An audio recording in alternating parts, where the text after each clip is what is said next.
I have an article here from CBR.com. It's up on an archive because it's CBR and they suck.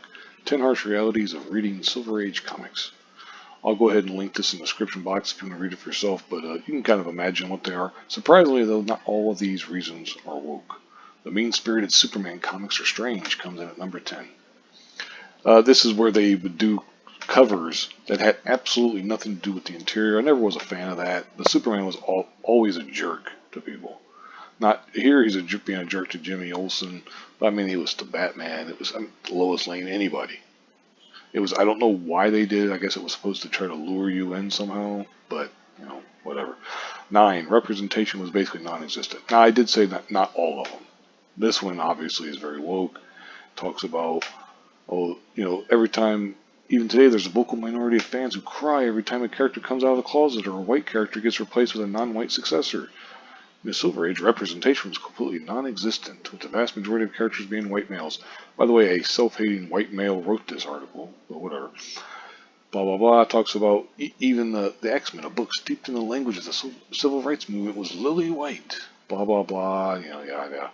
Art and writing were vastly different at number 8. Comic books are at their best today. The quality of the writing, art, and printing techniques is top of the line, and modern fans are used to a higher standard than what came before. I call bullshit. The writing is not better. The art is not better. Printing techniques, okay, maybe I'll give you that. Technology-based stuff. But that's bullshit. That's not to say that there isn't good writers out there today or good artists out there today, but there's also a bunch of bullshit. Like, I would take this art, now the writing, not so much. I would take this art over the majority of comics that come out today. Like, most comics today have shit art. Are you fucking kidding me? Number 7, American exceptionalism is the rule of the day. Oh, how terrible. No, how dare we be proud of this country that we live in. Blah, yada, it goes on. It's just, the typical whine, you can imagine what it is. Comics Code Authority. I agree with this. Comics Code Authority sucked. They were bullshit. A body made to self-censor the comic industry, as it says here. This destroyed EC, which is one of the leading publishers, which is what it was meant to do, but also made sure that the big two couldn't do horror comics, among other things. I agree with that for the most part. Silver Age comics were written for children, number 5. A lot of the stories nowadays are written for children. It's just grown children. Children in their 20s and stuff. Idiots who want to read about some fool eating, or just sitting around at a party, Hellfire Gala style, where there's no action. It's like, nobody wants to see that shit. Number 4, women were written terribly. Not a big fan of that, that hairstyle. I mean, shit, look at that. But whatever. Marvel has a problem writing women. It's something that started in the Silver Age. Because, of course, even though he said up above that writing is so much better today, it's still, they got problems, they got issues, yada, yada, yada. 3, nostalgia still ruled the day. And nostalgia is like a familiar part of the comics industry. It's a familiar part of every industry, to be quite honest. I mean, every industry, especially nowadays, is banking on nothing but nostalgia. Silver Age characters are boring. That's one I don't agree with, but whatever. Characters who populated this books were pretty boring. Heroes like Barry Allen and Hal Jordan were one-dimensional leads whose powers were more interesting than their personalities. Yada, yada, yada, whatever.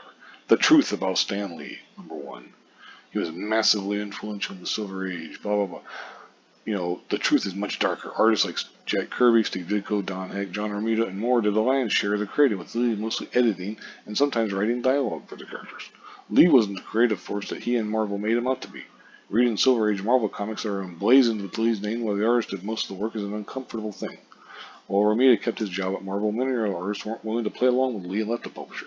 Kirby and Ditko, the creators most responsible for Marvel's early successes, never got the recognition they deserved. Judging by the recent Disney Plus Stan Lee doc, Marvel was still interested in spreading a false narrative about the Silver Age. This one, it gets a little dicey, because, yes, Stan Lee was not as influential as they might make him out to be. But he wasn't some complete asshole who just threw all these guys under the bus. The answer is in the middle, and it's in between, as most things are. But, Stan Lee's not here to defend himself, so of course they feel free to just lob any kind of accusations, no matter how bullshit they are, his way, because he can't say anything about it, he can't refute it.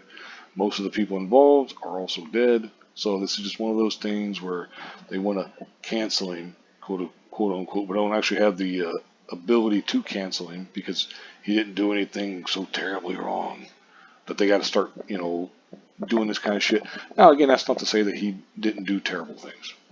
I mean, we know he did. Everybody does. Everybody's a person. Everybody's a human. Humans do terrible things sometimes. But, come on.